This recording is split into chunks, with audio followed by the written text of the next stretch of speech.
같이 봉독하십니다. 학개서 1장 5절에서 11절입니다. 그러므로 이제 만군의 여호와가 이같이 말하노니 너희는 너희 행위를 살필지니라. 너희가 많이 뿌릴지라도 수확이 적으며 먹을지라도 배부르지 못하며 마실지라도 흡족하지 못하며 입어도 따뜻하지 못하며 일꾼이 삭을 받아도 그것을 구멍 뚫어진 전대에 넣음이 되느니라. 만군의 여호와가 말하노니 너희는 자기의 행위를 살필지니라. 너희는 산에 올라가서 나무를 가져다가 성전을 건축하라. 그리하면 내가 그것으로 말미암아 기뻐하고 또 영광을 얻으리라. 여호와가 말하였느니라.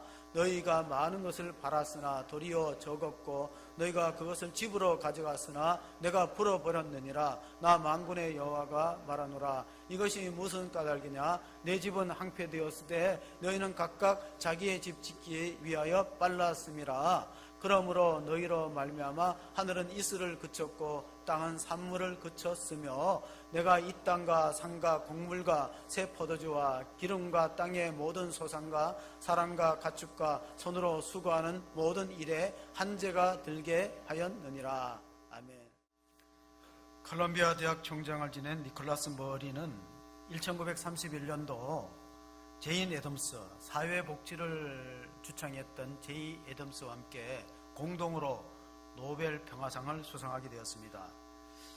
니콜라스는 세상에는 세 종류의 사람이 산다고 이야기를 했는데, 첫째 부류의 사람은 일을 그르치는 사람들입니다.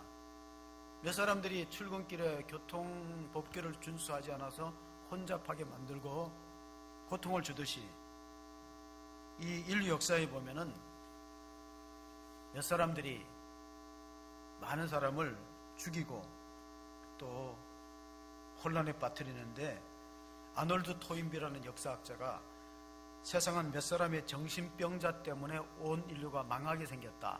독재자들, 전쟁을 일으키는 전범들, 이런 성향의 사람들 때문에 많은 사람들이 목숨을 잃고 고통을 당하고 있다고 말했습니다. 두 번째 부류의 사람은 수수방관하고 구경하는 사람들이다. 그저 강 건너 불구경하듯이 역사가 어느 방향으로 가든지 나만 잘 먹고 잘 살면 되지, 굿이나 보고 떡이나 먹으면 되지 하고 방관하는 사람들이 있다는 거예요. 역사에는 이를 그르치는 사람, 두 번째로 구경하고 관망하는 사람, 세 번째 종류의 사람은 역사를 바른 방향으로 이끌어 가려고 개선하려고 애쓰는 사람들. 그런 사람은 많지 않지만은 그런 사람들 때문에 희망이 있다는 겁니다. 빌리그레암 목사님이 몇 년 전에 세상을 떠났는데 늘 기도가 이런 기도를 드렸어요. 미국을 이끌어가는 하나님이 기뻐하시는 사람 700명을 달라고. 그 700명, 미국의 인구가 수억인데 2억이 넘겠죠. 그런데 700명만 있으면은 미국이 올바른 길을 갈 수 있다. 우리가 창세기를 읽어보면은 소돔과 고모라 성이 멸망한 이유가 죄악이 관영한 것도 있지만은 하나님이 찾으시는 의인 10사람이 없어요. 의인 10사람. 하나님 어떤 사람을 기뻐하실까요? 사람은 피스메이커의 역할을 하는 사람이 있고 트러블 메이커의 역할을 하는 사람이 있어요. 피스메이커는 사람은 평화를 만드는 사람이고, 가는 곳마다 평화가 임하는 사람은 복이 있나니. 마태복음 5장 9절 한번 보시면 이런 말씀이 있습니다. 화평하게 하는 자는 복이 있나니 그들이 하나님의 아들이라 일컬음을 받을 것이요.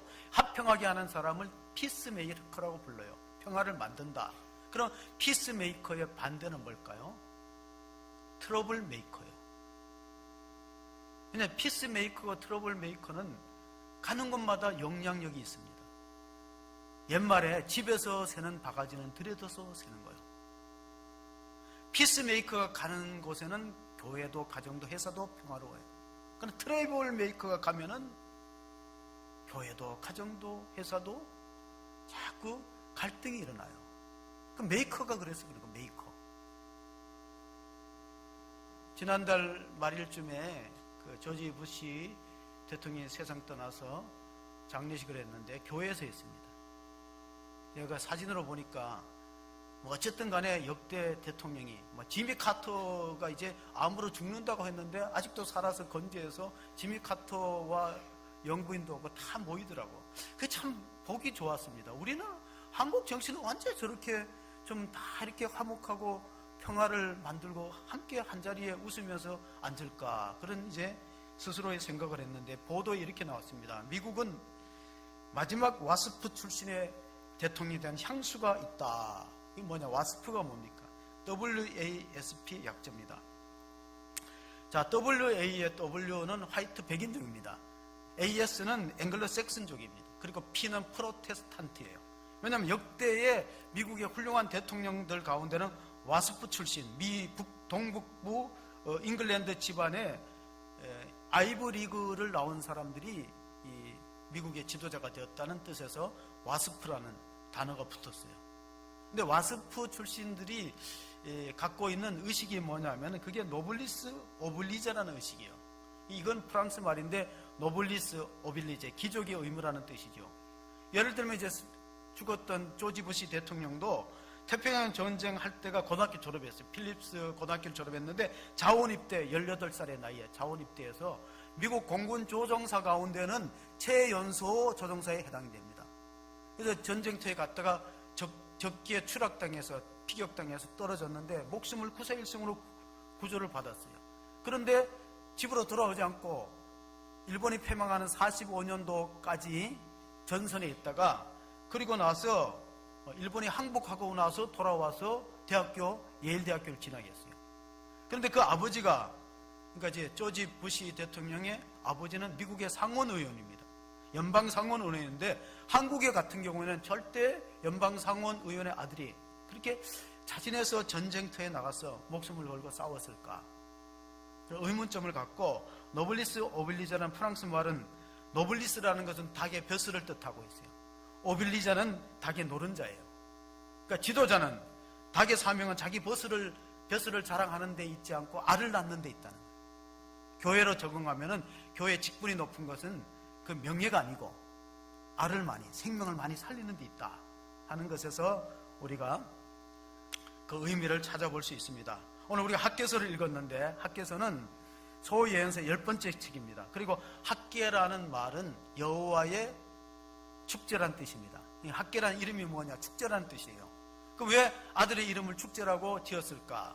이스라엘 사람들 절기를 굉장히 중요하게 여깁니다. 유월절, 오순절. 우리는 성탄절하고 부활절을 지키지만은 유대인들은 유월절, 오순절, 장막절 절기를 지키고, 지금 우리가 이 겨울의 성탄절을 기다리는데 지금은 유대인으로 말하면 하누카 절기입니다. 하누카는 겨울의 수전절을 하누카라고 부르는데 요한복음에 그 절기가 잠깐 언급이 되었어요. 요한복음 10장 22절을 한번 보시면은 예루살렘의 수전절이 이르니 때는 겨울이라. 그러니까 유대인들은 성탄절이 없습니다. 예수님을 메시아로 인정 안 하니까. 그럼 지금은 뭐냐? 하누카 수전절을 지켜요.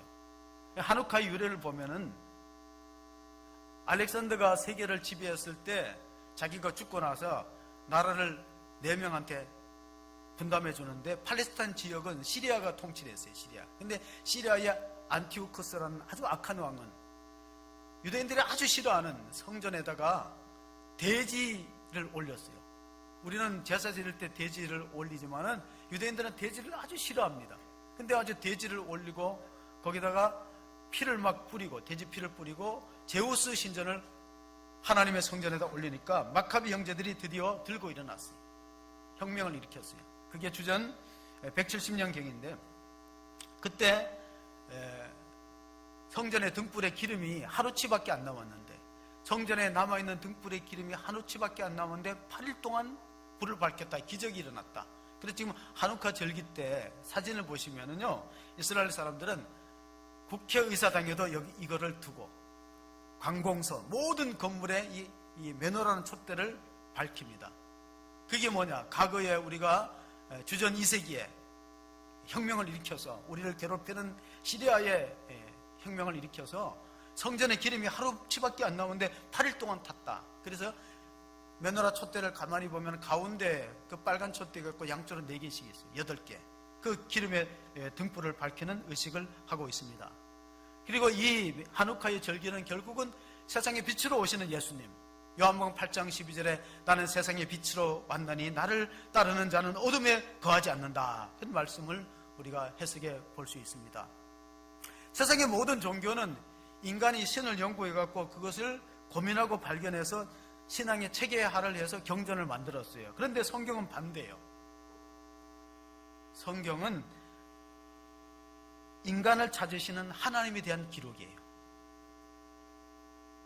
세상의 다른 종교는 인간이 신을 찾아가는 구조로 되어 있고 거기에서 말씀을 기록했다면 성경은 반대로 인간을 찾아오시는 하나님에 관한 기록이다.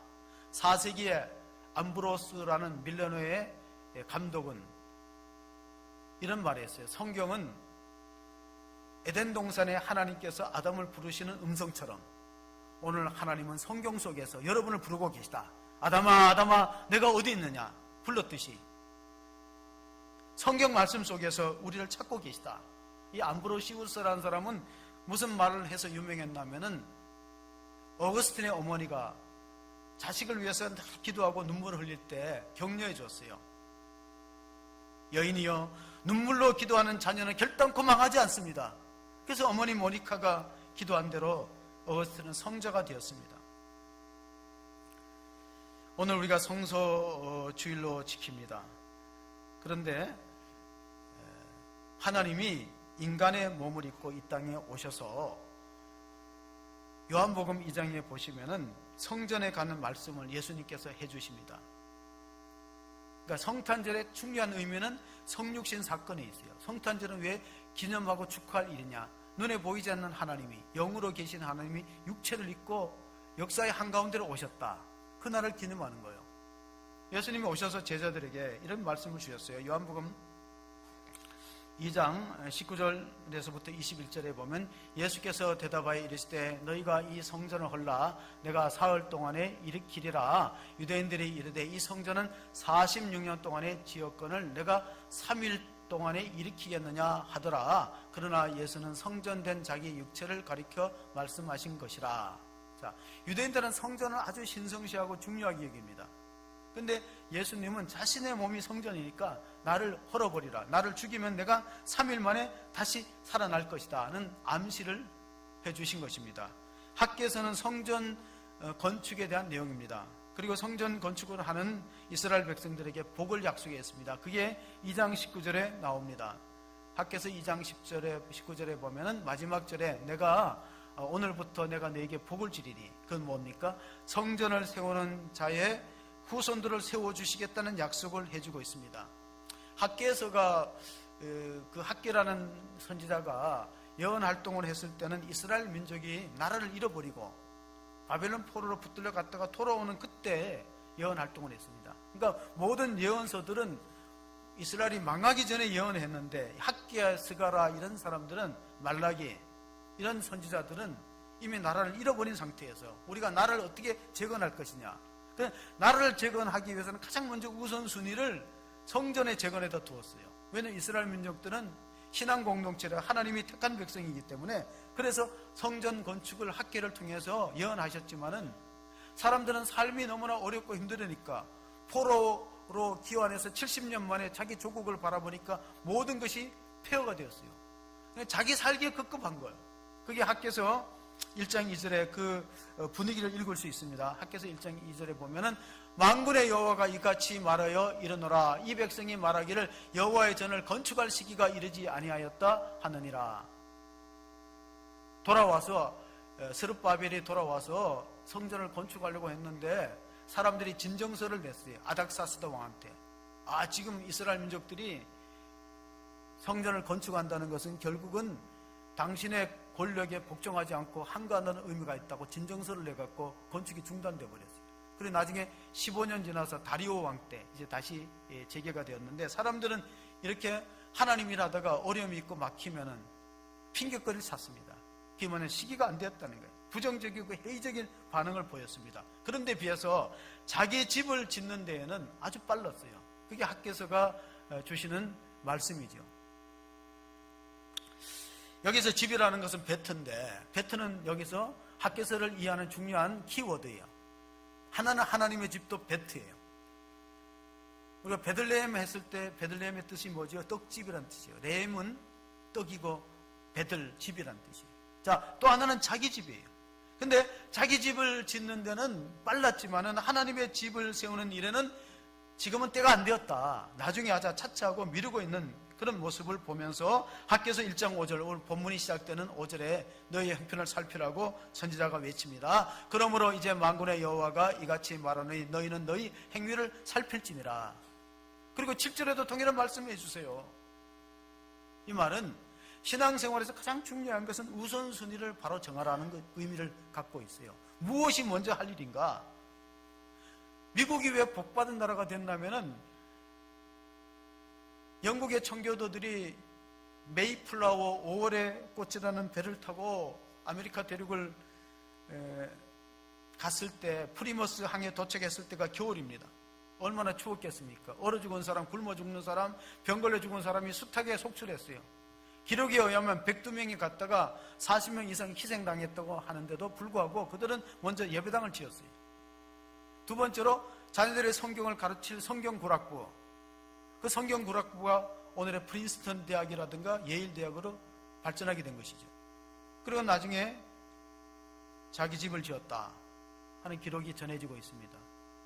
예수님도 우리가 하나님을 할 때 우선순위의 중요성을 이렇게 말씀하십니다. 마태복음 6장 33절을 읽어보시겠습니다. 그런즉 너희는 먼저 그의 나라와 그의 의를 구하라. 그리하면 이 모든 것을 너희에게 더하시리라. 우리는 하나님의 나라와 그 의를 구하면은 내 일에 마이너스가 될 것이라는 생각을 갖고 있는데 하나님은 그렇지 않아요. 오히려 더 더하시는 축복이 있다. 어떤 아이가 교회 와서 어머니랑 같이 예배를 드렸어요. 그래서 어머니가 물어봤어요. 너는 오늘 예배 드리면서 무엇을 보았니? 그랬더니 십자가를 보았다고 하지 않고 아이는 잘 모르는 것 같아요. 더하기를 보았대요. 더하기. 이게 뭐예요? 더하기. 하나님의 나라와 그 일을 구하면 하나님이 더해 주시는 축복이 있음을 믿으시기 바랍니다. 더하기를 봐요. 십자가를 보는, 십자가는 우리가 주님의 일하면 십자가 손해다, 희생이다, 빼앗긴다 이런 생각을 많이 갖고 있어요. 근데 그 어린아이는 순수하게 뭐를 보았다고? 덧셈을 보았어요. 아, 하나님 일하면 축복을 더하는구나, 은혜를 더하는구나, 더하기를 보았다는 것입니다. 다윗이 왜 가문이 복을 받았는가? 역대상 17장 1절을 보시면은 이런 말씀이 기록되어 있습니다. 역대기상 17장 1절, 다윗이 그의 궁전에 거주할 때 다윗이 선지자 나단에게 이르되 나는 백향목 궁에 거주하거늘 여호와의 언약궤는 휘장 아래 있도다. 이 말은 뭐냐? 나단 선지자는 오늘 목회자입니다. 다윗 왕이 목회자한테 와서 우리 집은 이렇게 화려하고 백향목으로 잘 지었는데 하나님 성전이 너무 좋아하니까 성전을 짓고 싶겠다. 그럼 나단 선지자가 얼마나 기뻤겠어요. 근데 나단 선지자가 이렇게 말합니다. 당신한테는 허락이 안 됩니다. 다윗은 전쟁터에서 피를 많이 흘렸기 때문에 하나님이 당신의 아들 때에 성전을 짓게 할 것입니다. 예언해 줬어요. 근데 하나님이 그 다윗은 손으로 성전을 못 지었지만은 축복을 주셨는데 그 축복이 뭐냐? 너의 후손으로 대대의 왕이 있을 것이다. 후대에 왕을 세워주겠다는 거예요. 그러니까 이스라엘 역사에서 다윗만큼 대대로 가문이 왕을 한 나라가 별로 없어요.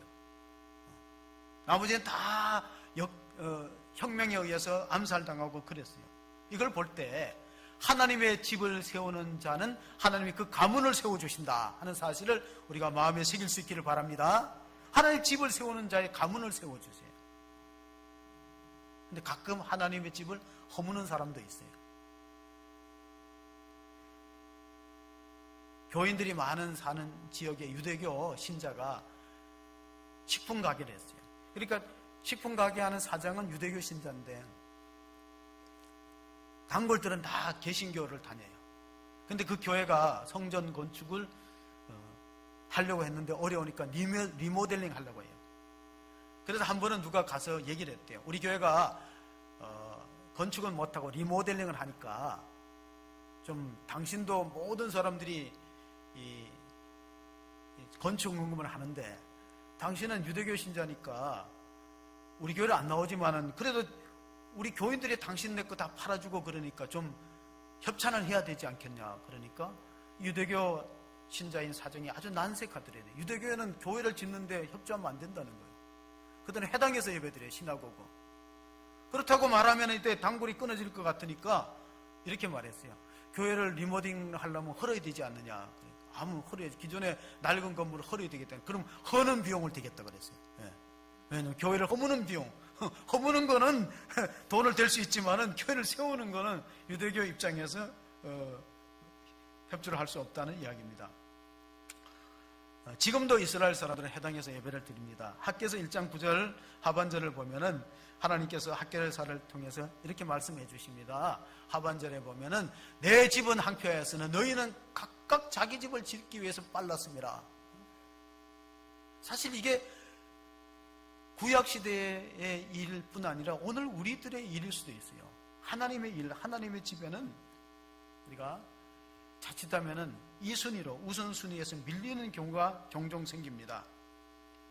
1955년도 가을에 미국 오리건주 유게네 마을에 조그만 지역의 마을의 신문에 이런 광고가 났습니다.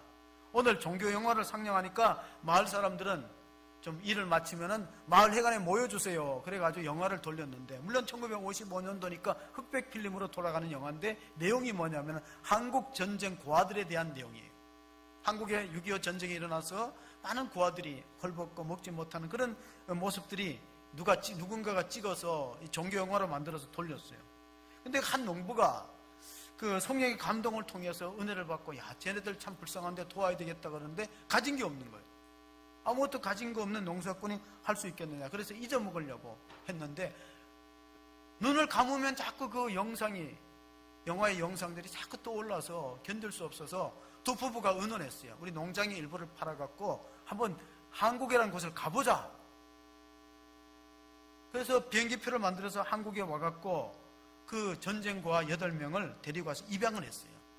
근데 이게 지역신문에 또 나니까 사람들이 편지를 보내갖고 격려하면서 나도 좀 동참할 수 없겠느냐. 내가 조금 찬조금을 내겠다. 그리고 어떤 사람은 나도 좀 한국의 전쟁고아들을 좀 입양할 수 있겠느냐. 그래서 이분들이 결국은 농장을 다 팔아버렸어요.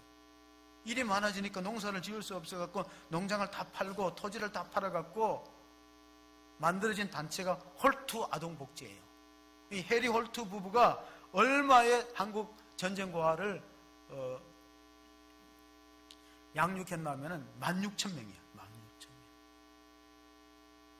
성령의 감동이 있을 때 하나님 일에 관심 갖는 게 얼마나 중요하다 하는 사실을 우리가 발견하게 됩니다. 죄라는 게 뭐냐? 나쁜 사람이 뭐냐? 여러분, 나쁜 사람은 나쁜만 아는 사람이 나쁜 사람이에요. 이웃에 대해 관심 없는 사람. 영어에서 죄라는 게 뭐냐? 그 죄라는 거 영어의 씬이 죄인데요. 가운데 뭐가 있어요? SN 사이에 가운데 뭐가 있어요? 내가 있어요. 이게 죄예요. 자기중심성. 예수를 아무리 오래 믿고 직분이 높아도 자기중심성이 무너지지 않는 사람은 하나님이 쓰기가 어려워요.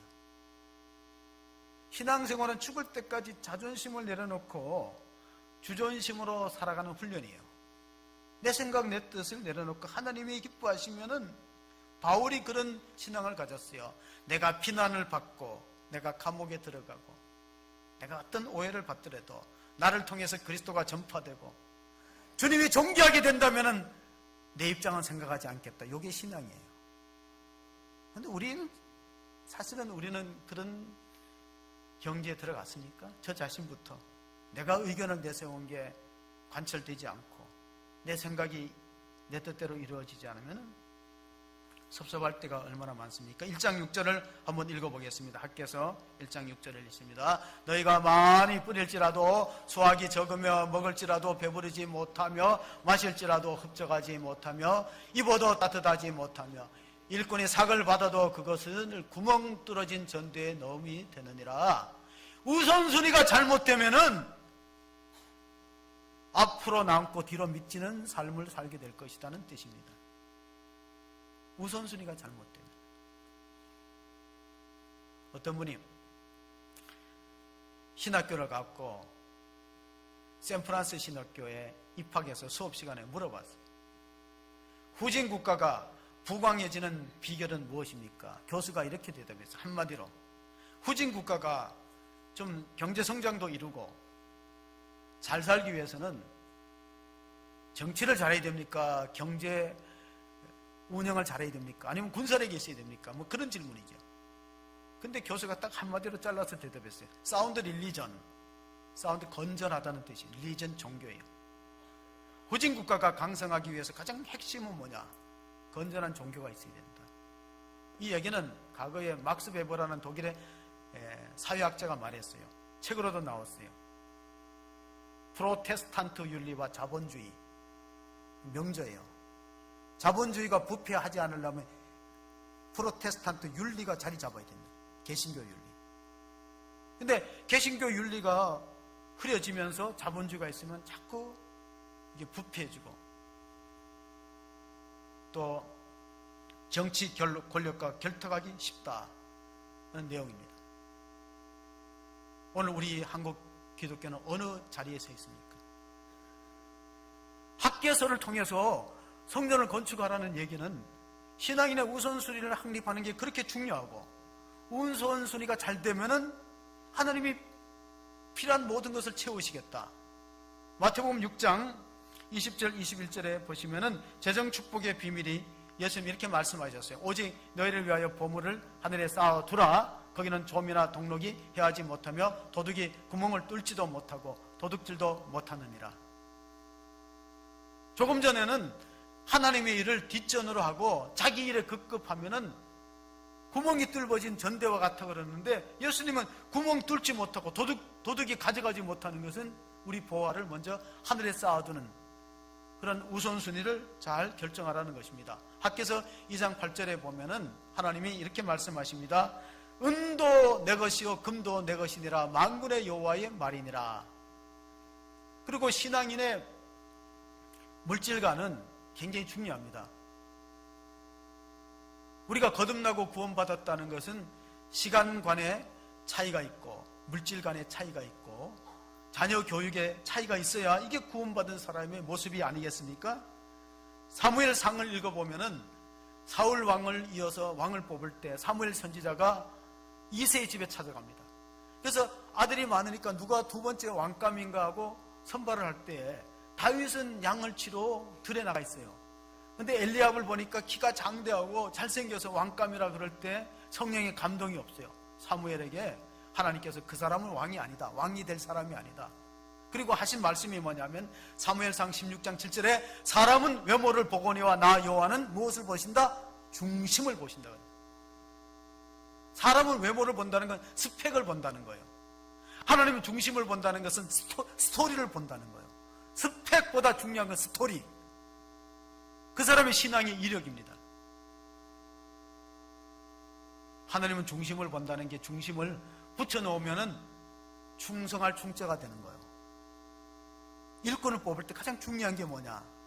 충성심을 보는 거예요. 충성심. 사람은 외모를 보죠. 스펙을 보죠.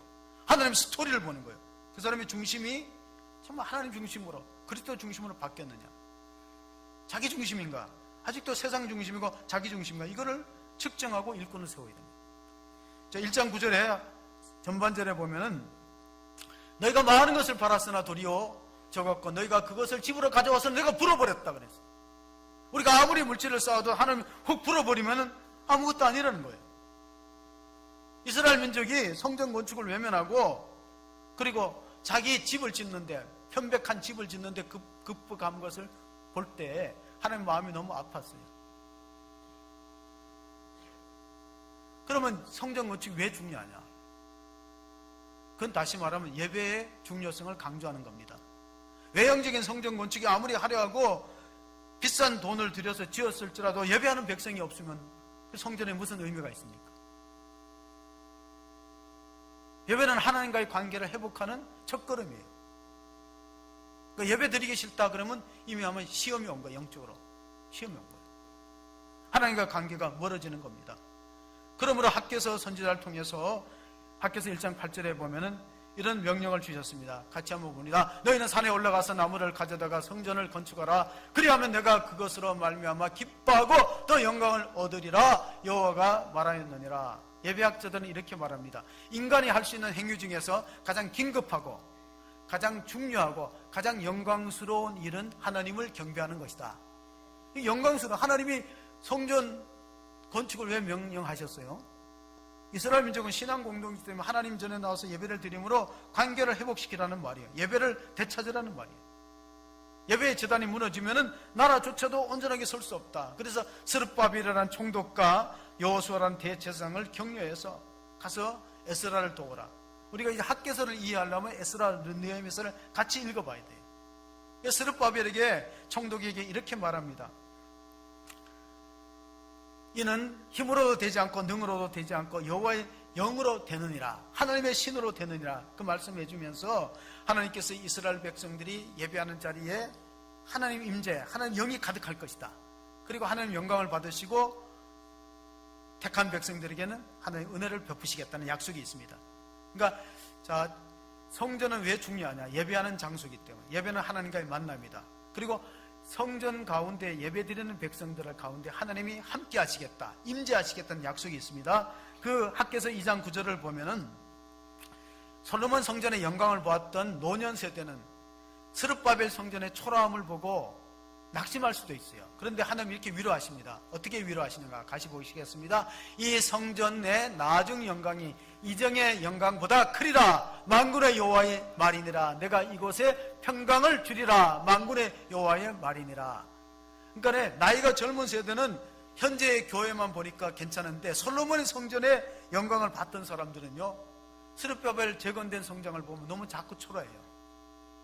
우리가 자칫하면 교회를 비교할 때 건물 숫자, 교인 숫자, 재정 이렇게 비교하기가 쉬워요. 그리고 간혹 가다가 오해하는 사람들은 내가 큰 교회 다니니까 자기 믿음이 크다고 착각합니다. 결코 그렇지 않아요. 여러분, 큰 교회, 대형 교회 다니는 사람 믿음이 대형이고 소형 교회 다니는 사람 믿음이 소형입니까? 하나님 그렇게 보시지 않아요.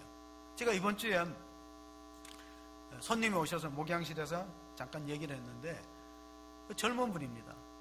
사업이 실패해서 자살을 결심했는데 누가 전도해갖고 교회를 다니면서 회복이 됐어요. 직장도 건강도 회복이 돼서 너무 감사해서 교회를 생기는데 개척교회예요. 자기 집에서 교회까지 가는데 차가 없어서 아기를 업고 부인하고 아기를 업고 하나는 손을 잡고 걸켜서 30분 걸어서 새벽기도를 다니는데 교인이 몇 명 안 돼요. 새벽기도 나오는 사람은 대여섯 명이니까 빠질 수가 없대요. 30분 아기 둘을 데리고 추운 날에도 새벽기도를 가니까 하나님 차를 주시더래. 제가 그 얘기를 들으면서 진짜 작은 교회 다니는 사람의 믿음이 더 클 수 있다 그런 생각을 하게 되었어요. 지금은 차로 다니니까 5분밖에 안 걸린다.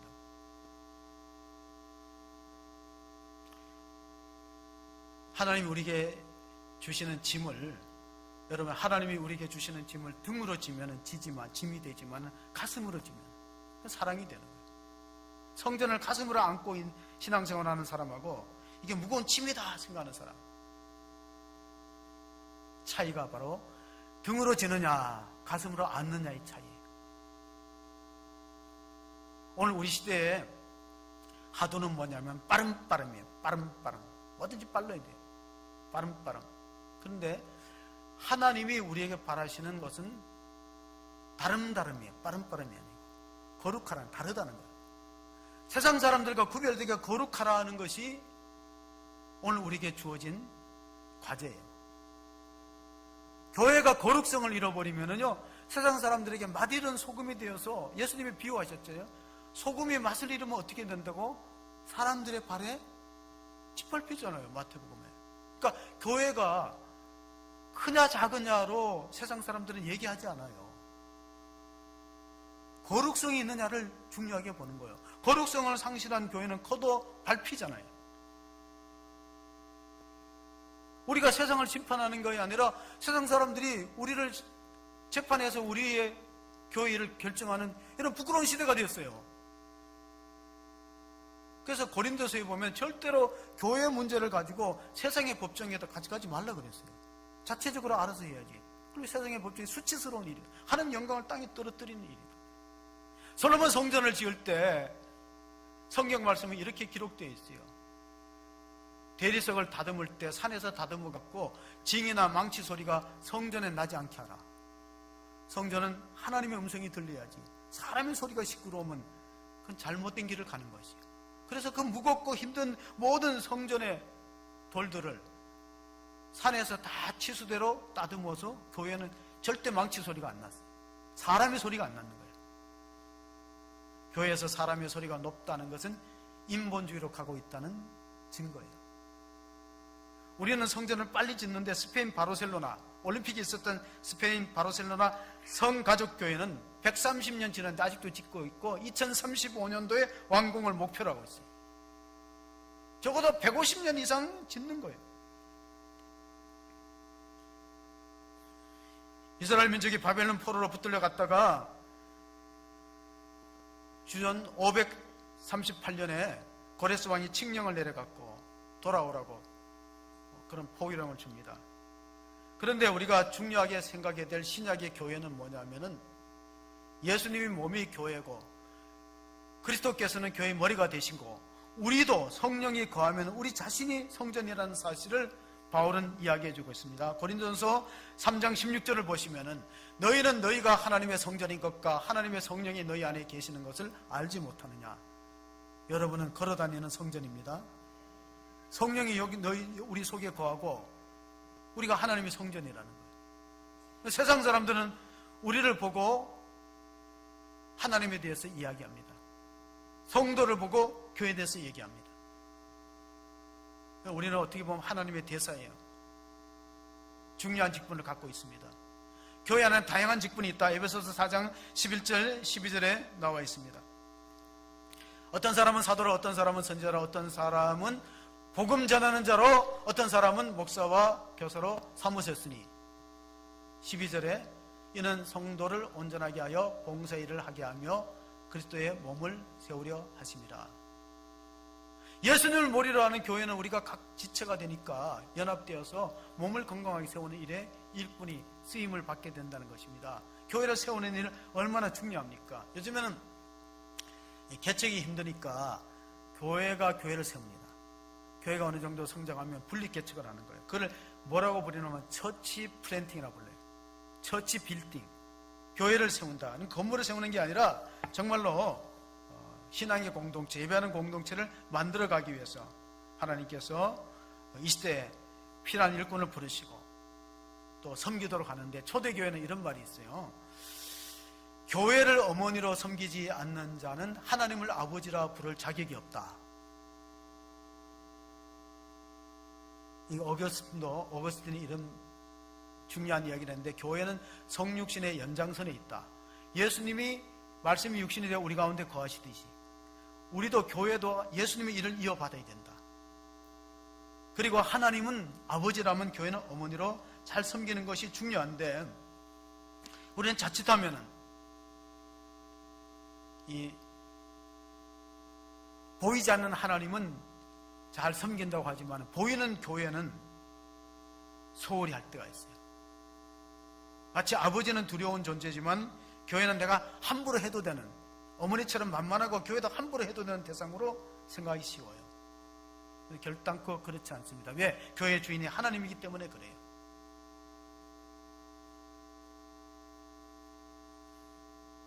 교회는 변화를 못하면 변질이 되기 쉬운데 변화의 속도는 시간이 많이 걸리는데 변질의 속도는 빨라요.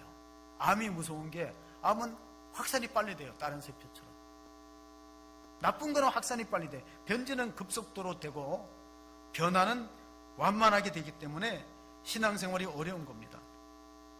이스라엘 민족은 청소년 문제가 별로 없대요. 우리가 가장 지금 걱정하는 게 다음 세대고 다음 세대와 부모 세대의 세대차가 너무 크다. 골이 깊다. 이것도 사실 우리가 극복해야 되는 과정인데 유대인들은 왜 세대차가 없느냐? 청소년 문제가 다른 나라에 비해서 상대적으로 없느냐? 신앙에 목숨을 걸어요. 말씀을 전수하고 신앙생활을 바라는데 우선순위, 거룩함을 지키는 거, 레위기를 준수하는 거, 그러니까 아주 생명을 걸 만큼 안식일을 준수하고, 그러니까 자녀들도 당연히 따라가요. 제가 차를 타고 운전하다 보니까 우리들 교회인가 현수막이 크게 걸려있는데 이렇게 걸려있어요. 결혼의 목적은 행복이 아니고 거룩이다.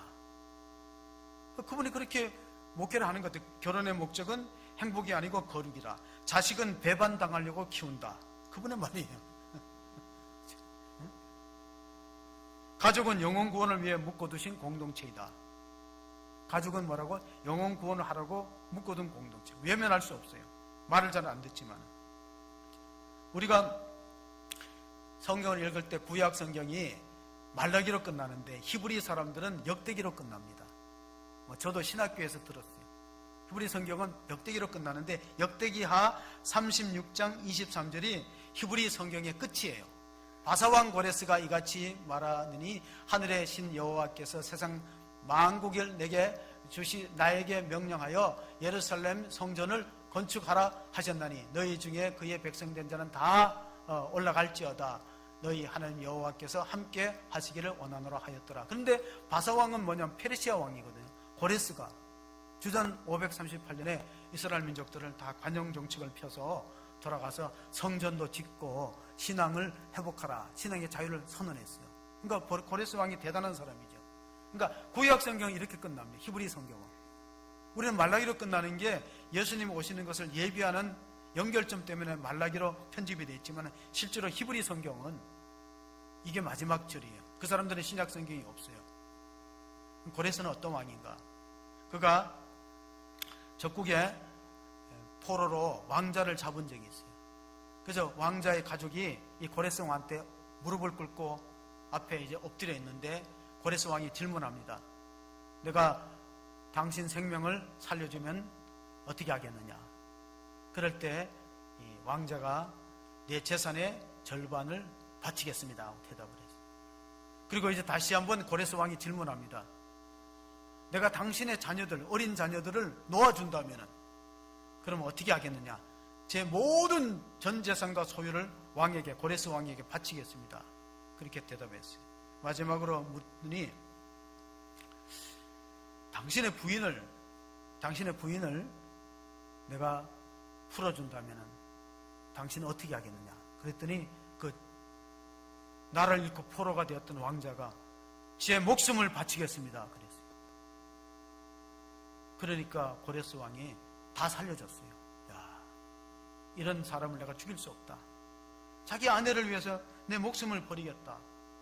이런 왕자 내가 놓아줘야지 하고 풀어줬는데 그날 밤에 그 풀려났던 왕자의 부인이 같이 대화를 나누면서 그 왕자가 이렇게 그 상대왕이지만 적국의 왕이지만 고레스 왕을 칭찬했어요. 상남자구나. 용기도 있고 결단력도 있고 지혜도 있고 마음도 넓어서 우리가 포로가 됐으면 다 죽어야 되고 노예가 돼야 되는데 우리가 이렇게 자유를 얻었으니까 참 그 고레스 왕을 칭찬을 했더니 여보 당신 그 사람 어떻게 보았소? 하고 아내한테 물어봤어요. 그랬더니 여보 나는 그 사람을 안 쳐다봤어. 왜 안 쳐다봤어? 그러니까 나는 나를 위해서 죽겠다는 한 남자를 바라보았어요. 자기 남편. 근데 그것으로 나는 너무 행복하고 죽어도 여한이 없어. 말 한마디가 죽고 사는 그 위기의 순간 아내를 위해서 목숨을 버리겠다는 그 왕자 고레스 왕이 다 놓아주었습니다. 사랑하는 성도 여러분, 찬송가 가운데 내 너를 위하여 몸버려 피 흘려 죽었건만 넌 나를 위해서 무엇을 바치느냐, 무엇을 했느냐. 찬송가 가사가 있어요. 하나님을 사랑하고 교회를 사랑하는 성도 여러분, 신앙의 우선순위를 바라고 예배를 회복하고 우리의 거룩함을 지켜간다면 하나님 여러분과 여러분의 후손을 귀하게 쓰실 줄로 믿습니다. 이러한 축복이 오늘 학계 선지자와 스럽베벨 비롯하여 우리 모든 성도들에게 하나님이 우선순위를 두고 주의 몸된 교회를 세워가는 일에 헌신할 때 우리 가문이, 우리 후손들이 주님 앞에 축복을 받고 귀하게 쓰임받는 은혜가 있기를 주의 이름으로 축원합니다. 아멘. 걸어가시고 은혜로우신 하나님 아버지, 주님은 하나님의 자리 영광스러운 보좌를 버리고 낮고 천한 이 저 많은 세상에 인간의 몸을 입고 오셔서 제자들에게 배반당하고 십자가의 고통과 피 흘리는 아픔을 겪고 우리를 구원해 주었습니다. 그리고 이 반석 위에 나의 교회를 세우리니 음부의 건세가 흔들지 못하리라고 말씀해 주었습니다. 우리의 믿음이 어디 있는지, 우리의 형편의 현주소를 발견하고 나의 일과 우선순위가, 하나님의 일에 우선순위가 있는지를, 형편을 보살필 수 있는 그런 영혼이 열려지게 하시고, 하나님 아버지, 우리가 정말로 하나님의 집을 거룩하게 세워갈 때 주님 우리와 우리 후손을, 우리 가문을 세워주시고 하나님의 귀하게 쓰는 그러한 자녀들이 될 수 있도록 축복하여 주시옵소서. 우리 구주 예수 그리스도 이름으로 기도하옵나이다. 아멘.